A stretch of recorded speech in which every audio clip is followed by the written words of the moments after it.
So you've already seen my video on how to make a delicious bolognese sauce at home, and if you haven't, be sure to check that video out before we continue over here. Alright, so once you have your meat sauce, it's time to turn that into a beautiful meat lasagna. Let's get started. So if you haven't prepared the bolognese sauce yet, be sure to check out my full video for the full details on how to prepare the sauce and the little tips and tricks on my website. But let's go through it together really quickly. So you want to start by finely hand chopping your onions, celery, carrot, eggplant and zucchini. Then melt some butter and then add in your onion, celery and carrots. You want to cook that out until they start to turn soft, and as soon as that happens, add in your zucchini and the eggplant. Because they're watery, they're going to cook faster than the root vegetables. Then once it has released some of that water, add in your meat. You want to cook that meat with a bit of salt and pepper and keep stirring and breaking it so that there are no lumps at all until the meat is no longer pink. As soon as that happens, add in your milk and cook that out with a bit of nutmeg until all of the milk has evaporated. Then add in your wine and then cook that out until the wine has evaporated. As soon as you get to this stage, add in some hand crushed San Marzano type tomatoes. Along with that, for some extra tomatoiness, add in some passata or strained tomatoes as well. Then you want to bring this up to a simmer, add a pinch of salt, a bay leaf if you want to, and then cook this at the laziest simmers for 1.5 to up to 5 hours. You want to cook this until the sauce has reduced, has thickened, tomatoes have sweetened, and it's just going to be a really beautiful, simple sauce which you need lots of love and care and attention to. So we have our sauce. Now let me talk to you about the actual lasagna. So it's going to be a really nice and simple bolognese lasagna. We're going to layer it with some of our bolognese sauce, our lasagna sheets, some bechamel sauce and some mozzarella cheese on top. If you're anything like me, you might have had previous horrors of lasagna sheets sticking every time you try to cook them, and it's a nightmare at the end of it, and you have to just start over.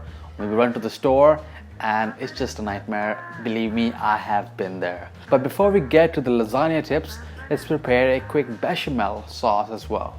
Again, the full recipe and a full video will be linked down below. So for the bechamel, you want to melt some butter in your pan and then add in your flour. Then mix that really well together and cook out the roux, the rawness of the flour.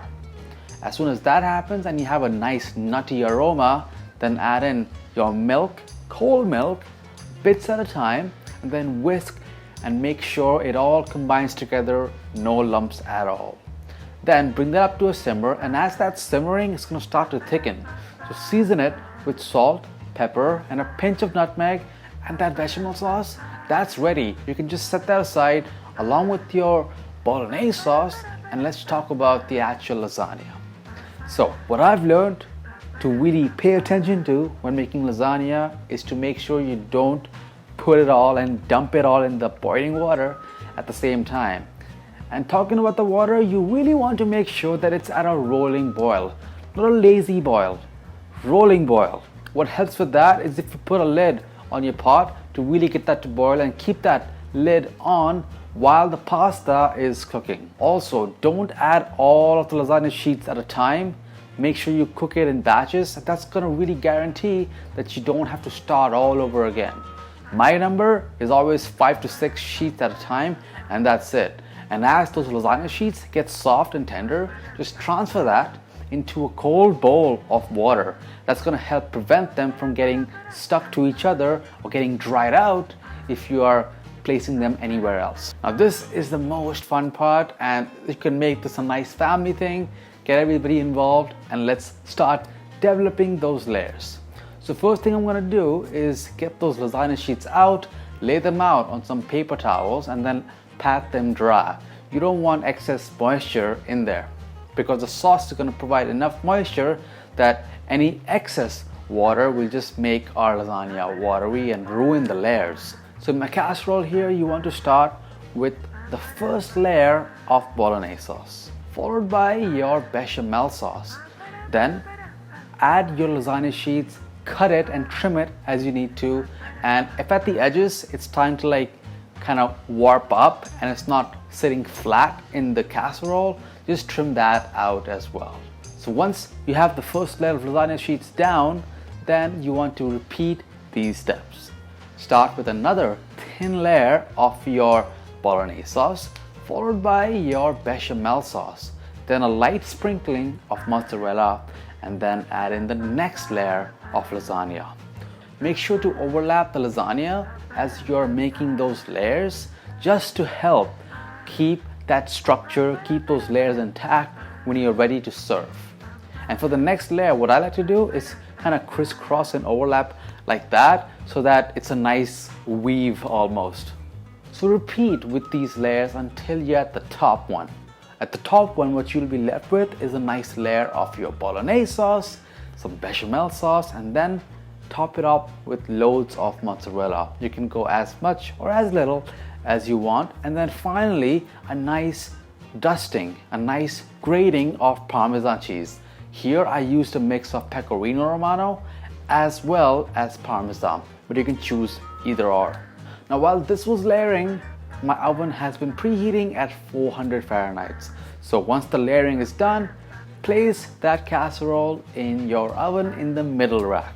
And now just let that lasagna bake in the oven gently for about 30 to 40 minutes. For me, it took about 35 minutes. And what you want to look for is a light brown crust on the top from that cheese.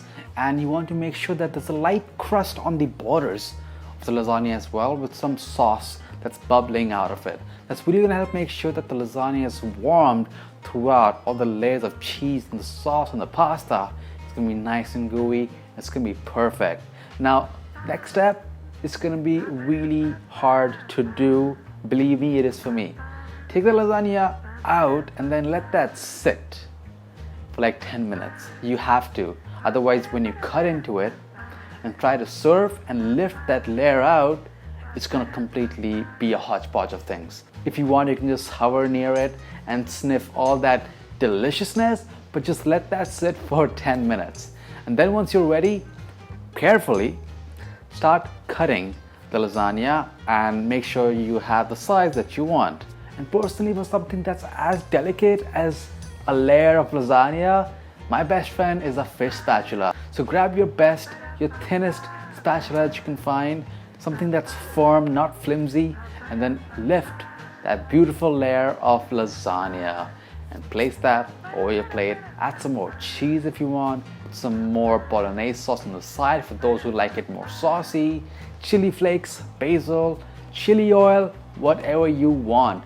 But that sauce is gonna guarantee a beautiful lasagna for you, the most tender, meaty, saucy lasagna, and you're gonna love it. Be sure to hit subscribe, hit that bell icon, and I'll see you on the next one. Bye guys.